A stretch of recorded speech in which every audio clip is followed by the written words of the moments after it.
नमस्कार दोस्तों, मैं विवेक एक बार फिर से अपने YouTube channel stock trading technique पर आपका हार्दिक स्वागत करता हूं। दोस्तों, आज निफ्टी ने बहुत ही वॉलेटाइल सेशन दिखाया और हमने दोनों तरफ की अच्छी बड़ी बड़ी मूव्स देखी और अल्टीमेटली इतने बड़ी नेगेटिव साइड पर जाने के बाद वहां से ज़बरदस्त बाउंस और पॉजिटिव क्लोज हुए।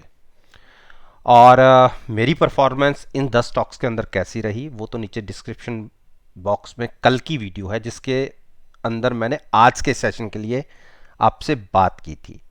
बीच बीच में मैं बताता रहता हूँ कि मैंने क्या कहा था। देखिए, अल्ट्राटेक सीमेंट में मैंने आपसे कहा था कि हमने सारी लॉन्ग पोजीशन से एग्जिट हो गए थे, लेकिन अब मुझे यहाँ से और बड़ी मूव कोई दिख नहीं रही। और मैंने साथ में ये भी कहा था कि आप 6500 की पुट या 6500 की कॉल या 6450 की कॉल बाय करके, जो भी एट द मनी कॉल हो, आप उसके साथ फ्यूचर सेल करने की एक स्ट्रेटजी क्रिएट कर सकते हैं। देखिए, इंट्राडे में आज हमने जरूर एक अच्छी बड़ी मूव ऊपर की तरफ दिखाई। इंट्राडे में थोड़ा सा, अगर आपने सुबह पोजीशन ले ली होती तो थोड़ा सा नुकसान हो रहा होता, लेकिन जाते जाते वो सारा नुकसान कम ख़त्म हुआ, फ्लैट क्लोजिंग मिली। और हम ये कह सकते हैं कि थोड़ा सा जो ऑप्शन का प्रीमियम लॉस हुआ होगा वही हुआ होगा, बाकी फ्यूचर्स में कोई दिक्कत नहीं रही। तो अभी भी आप इस पोजीशन को कैरी कर सकते हैं। डरने की बात इसलिए नहीं है क्योंकि आपके पास अभी भी पूरा फरवरी का मंथ एक्सपायरी पड़ा हुआ है, और जो कॉल आपने बाय की थी उसका प्रीमियम इतनी जल्दी डिके नहीं होगा, क्योंकि अभी तकरीबन 15-16 दिन अभी एक्सपायरी के हैं। लेकिन अगर एक मूव बड़ी नीचे की हमें मिल गई 6100 तक की या 6200 तक की, तो आपको बहुत अच्छा प्रॉफिट जनरेट हो जाएगा। और इसके साथ अगर हम स्टॉप लॉस लेके ट्रेड लेते तो स्टॉप लॉस हिट होने की पॉसिबिलिटी ज़्यादा रहती है, तो उसमें नुकसान कंफर्म हो जाता है। तो इसीलिए थोड़ा सा ऑप्शंस बाय करके साथ में फ्यूचर्स को इन्वॉल्व करके अगर स्ट्रेटजी लेते हैं तो बहुत अच्छा रहता है।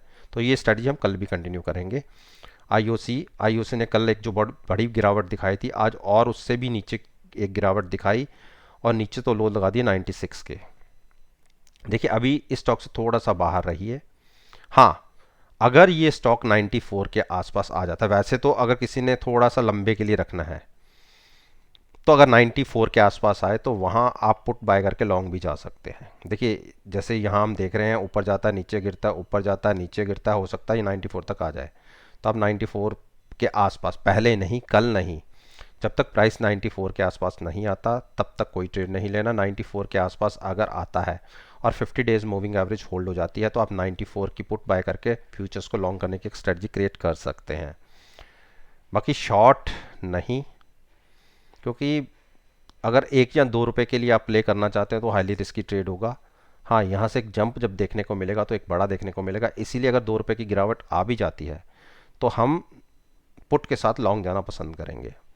गेल गेल में अभी कोई ट्रेड बनता नहीं। देखिए, आज क्लोजिंग तो अच्छी आई है, कल के हिसाब से आज हम ये कह सकते हैं कि 20 डेज मूविंग एवरेज के ऊपर आई है। और यही हमारे 133 134-35 के आसपास कहा था कि इसके आसपास एक क्लोजिंग मिल जाए तो कल की और एक वेट कर लीजिए। 135 के ऊपर क्लोजिंग मिल जाती है तो हम 130 की ऑप्शन बाय करके, पुट बाय करके लॉन्ग्स में, फ्यूचर्स में ट्रेड कर सकते हैं। तो कल के लिए वेट कर लीजिए। टाटा मोटर्स को मैंने शॉर्ट कहा था कि आप शॉर्ट ले सकते हैं, और उस केस में आज की क्लोजिंग हमें जो मिली है 330 की, और नीचे की तरफ हमारे 320 के टारगेट्स अचीव हुए हैं और 315 का हमारा टारगेट था, और टारगेट के काफ़ी आसपास आके हम थोड़ा सा बाउंस लिए हैं। और ये कंसोलिडेशन फेज भी है, 5-6 दिन से लगातार टाटा मोटर्स कंसोलिडेट कर रहा है। देखिए, 315 ब्रेक होगा और उसके नीचे क्लोज होगा तो हम मंदी की सोचेंगे, उससे पहले नहीं। लेकिन जैसे जैसे टाटा मोटर्स के रिजल्ट्स आ रहे हैं और इसके अंदर एक बहुत अच्छी बाइंग देखी जा रही है, और आपको पता है कि एक स्क्रैपेज पॉलिसी भी है, स्क्रैपेज पॉलिसी की वजह से इन कंपनीज को अच्छे बेनिफिट्स भी होंगे, तो उस वजह से एक अच्छा रिएक्शन देखने को मिला भी है। हो सकता है ये थोड़ा सा और कंटिन्यू हो जाए। पहले हम आरएसआई को देख लेते हैं। देखिए, आरएसआई अगर देखें तो 70 के आसपास है, तो हम ये कह सकते हैं कि इतनी भी ओवर बॉट नहीं है, थोड़ी सी बाइंग में और जा सकते हैं, लेकिन क्योंकि ये स्टॉक अब 315 को होल्ड कर रहा है, होल्ड 315 का एक प्राइस मत समझिए, अपनी 9 दिन की मूविंग एवरेज को समझिए कि 9 डेज मूविंग एवरेज है, उसको ये बार बार होल्ड कर रहा है। तो एक काम आप कर सकते हैं, अगर और डिप मिल जाती है तो आप 315 के आसपास पुट बाय करके भी फ्यूचर्स को लॉन्ग में ले जा सकते हैं। यहां पर तो नहीं, थोड़ा सा वेट कर लीजिए, कंसोलिडेशन फेज वैसे भी चल रहा है, कोई ऐसी मूवमेंट आ नहीं रही इसके अंदर, तो अगर डिप मिल भी जाती है तो आप वहां पर लॉन्ग कर लीजिएगा हैजिंग के साथ। ऑप्शंस को बाय करिए हैज करने के लिए, यानी पुट बाय कीजिए और लॉन्ग कीजिएगा फ्यूचर्स को। यूपीएल, यूपीएल में एक गिरावट आज दिखी है और इसमें शॉर्ट बनाया जा सकता है। शॉर्ट देखिए नीचे कंफर्म भी हो रहा होगा, बेरिश क्रॉसओवर पहले से चला आ रहा है, आरएसआई में काफ़ी गुंजाइश है, तो इसमें आप एक काम कर सकते हैं। देखिए 37 के आसपास की क्लोजिंग आई है, 537 की, और अगर 540 या 550 थोड़ी दूर की ऑप्शन हो जाएगी, उसमें रिस्क थोड़ा ज़्यादा खुल जाता है। अगर नीचे कल ओपन हो तो 540 की कॉल बाय करके आप फ्यूचर सेल कर सकते हैं। टारगेट नीचे के 515 तक के दिखते हैं, तो एक अच्छी मूव 20 टू 25 पॉइंट्स की आपको देखने को मिल सकती है। लॉन्ग्स को अवॉइड कीजिए। देखिए हीरो मोटोकॉर्प ने 3550 के आसपास एक हाइज लगा दिए, और देखिए फिर से अपने उसी हाई से इसने गिरावट दिखाई है, और मैंने अपनी पिछली वीडियो में कहा भी था कि एक बार ये ऊपर चला जाए 3550 के आसपास तो वहां पर कॉल बाय करके एक फ्यूचर सेल करने की एक स्ट्रेटजी ली जा सकती है, क्योंकि यहां से ये स्टॉक बार बार नीचे गिरावट दिखाता है। तो बिल्कुल कल के दिन में 3550 के आसपास जाए स्टॉक, कॉल बाय कीजिए और फ्यूचर सेल करने की स्ट्रेटजी ले जा सकते हैं।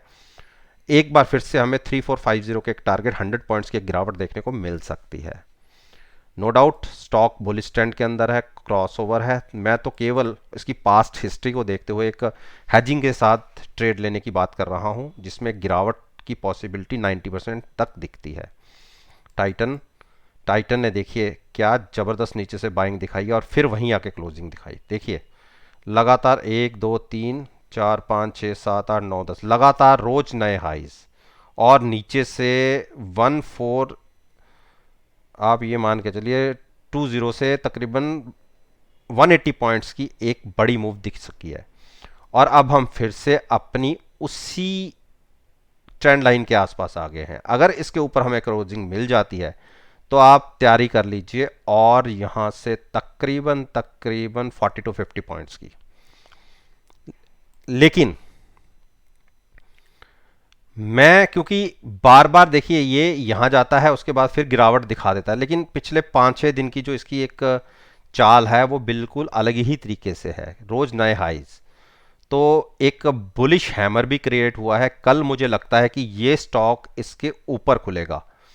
देखिए कल की हाई आज की क्लोजिंग सेम है, और कल अगर हमने 1600 के ऊपर की ओपनिंग दिखा दी और कंटिन्यूस ऊपर ट्रेड करना शुरू कर दिया, तो आप ये मानिए पहला जो इसको थोड़ी सी रेजिस्टेंस 1625 के आसपास देखने को मिल सकती है, जो इसका रिसेंटली हाई भी थे।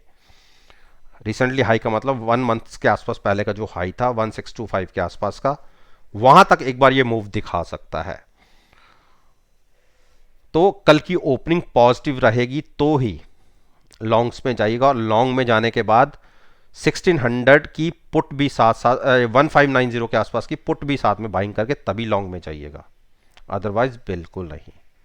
टीसीएस, टीसीएस की एक चाल बिल्कुल अच्छी क्लोजिंग दिखाई है 3230 की, लेकिन हमें अभी बाइंग नहीं करनी, हमें वेट करना है 3250 के ऊपर। 3250 के ऊपर क्लोजिंग मिल जाती है तो 3200 की पुट बाय करके लॉन्ग जाना है, शॉर्ट अभी नहीं करनी। मारुति एक थोड़ा सा कंसोलिडेशन फेज के अंदर है तो इसको अवॉइड कीजिए। मैंने ये कहा था कि अगर 3600 के नीचे क्लोजिंग मिलती है तो हम शॉर्ट करने की सोचेंगे, और 7745 के आसपास क्लोजिंग ऊपर की तरफ मिलती है तो हम बाइंग करेंगे, और 7600 के नीचे मिलती है तो हम शॉर्ट करेंगे। लेकिन कोई भी किसी भी तरफ की क्लोजिंग नहीं मिली, तो बीच में क्लोजिंग मिली है, तो इसलिए इसको अवॉइड करेंगे। ओहो, इसने तो बहुत ही, ब्रिटेनिया ने एक नीचे की तरफ की चाल शुरू कर दिया, और मैंने अपनी कल की वीडियो में बोला था कि 3450 की पुट बाय करके आप लॉन्ग चले जाइए। अगर मेरी उस बात को माना होगा, जिनको मैंने लंबे समय के लिए होल्ड करवाने की बात कर रहा था, तो उनको स्लाइटली सा नुकसान आ रहा होगा। लेकिन जो ट्रेडर्स की बात होती है उसको मैं हमेशा कहता हूँ कि जैसे कल की क्लोजिंग से नीचे खुले और नीचे कंटिन्यूस बना रहे तो आप शॉर्ट कीजिए। देखिए खुला तो ये ऊपर, कल की क्लोजिंग से ऊपर खुला, तो इसलिए शॉर्ट तो बनी नहीं होगी, शॉर्ट में भी पैसे नहीं मिलेंगे क्योंकि हमें ट्रेड ही नहीं मिला। लेकिन हाँ, जिन्होंने 3450 की पुट बाय करके लॉन्ग किया होगा उनको स्लाइटली सा नुकसान जरूर होगा, क्योंकि 3425 के आसपास की क्लोजिंग आई है, और रिसेंटली जितने लोज थे, मतलब आप नवंबर से लगा लीजिए, 4-5 नवंबर से ये लोएस्ट साइड की क्लोजिंग है, तो वीक क्लोजिंग है। हो सकता है कि अब अगर गिरावट शुरू हुई है तो यहाँ से तकरीबन तकरीबन 150 पॉइंट्स की और गिरावट देखने को मिल जाए। लेकिन मेरी एडवाइस फिर भी रहेगी कि अगर क्योंकि पुट के साथ हमने फ्यूचर्स को होल्ड किया हुआ है, बाइंग साइड पर है, तो बिल्कुल अभी वेट कर सकते हैं, अभी कोई ऐसी दिक्कत वाली बात नहीं है। हाँ, फ्यूचर्स में थोड़ा सा नुकसान आ रहा होगा, लेकिन साथ में पुट में फ़ायदा भी आता है, तो 2:1 की रेशो होगी, मतलब अगर 2 रुपये लग रहे होंगे तो 1 रुपये का प्रॉफिट आ रहा होगा, तो अल्टीमेटली नुकसान 1 ही रुपये के आसपास का होगा। तो अभी आप पोजीशन को ले जा सकते हैं जिनकी पहले से मैंने बात कर रखी है। बाकी नई पोजीशन लेने के लिए अभी फ़िलहाल वेट एंड वॉच की स्ट्रेटजी रखिए, एक कैंडल कॉल और देख लिए। लेकिन जिस हिसाब से पिछले 4 दिन से कैंडल फॉर्मेशन चल रहा है, एक के बाद एक नए लोज बड़े बड़ी कैंडल्स के साथ, तो थोड़ा सा दिक्कत लगती है। लेकिन नई जिनको पोजीशंस लेनी है वो अभी अवॉइड कर दें। तो दोस्तों, ये मैंने निफ्टी इंडेक्स की अच्छी वेटेज रखने वाले स्टॉक्स के ऊपर अपना ओपिनियन आपके साथ शेयर किया है, और मेरा मानना है कि अगर मेरी इस वीडियो को आप नेक्स्ट डे के ट्रेडिंग सेशन के साथ एनालाइज करेंगे, यकीन मानिएगा आपको बहुत अच्छा प्रॉफिट जनरेट होगा, देखने को मिलेगा। बाकी मेरी पास्ट परफॉर्मेंस को अगर एनालाइज करना चाहते हैं तो मेरे यूट्यूब पे सारी प्लेलिस्ट में सारी वीडियोस अपलोडेड है, आप देखिए, कोई भी वीडियो मिस नहीं होगी। और उसके रिजल्ट आप एनएससी की साइट पे आ जाइए, उन शेयर्स के मूवमेंट को देखिए और मेरी वीडियो के साथ कंपेयर कर लीजिए, आप बिल्कुल मायूस नहीं होंगे। वीडियो अच्छी लगी हो तो लाइक जरूर कीजिएगा, शेयर कीजिए, और मेरे यूट्यूब चैनल को सब्सक्राइब करना मत भूलिएगा। इस बात के साथ मैं आपसे विदा लेता हूं, और एक नई वीडियो के साथ फिर से आपके सामने आऊँगा। तब तक के लिए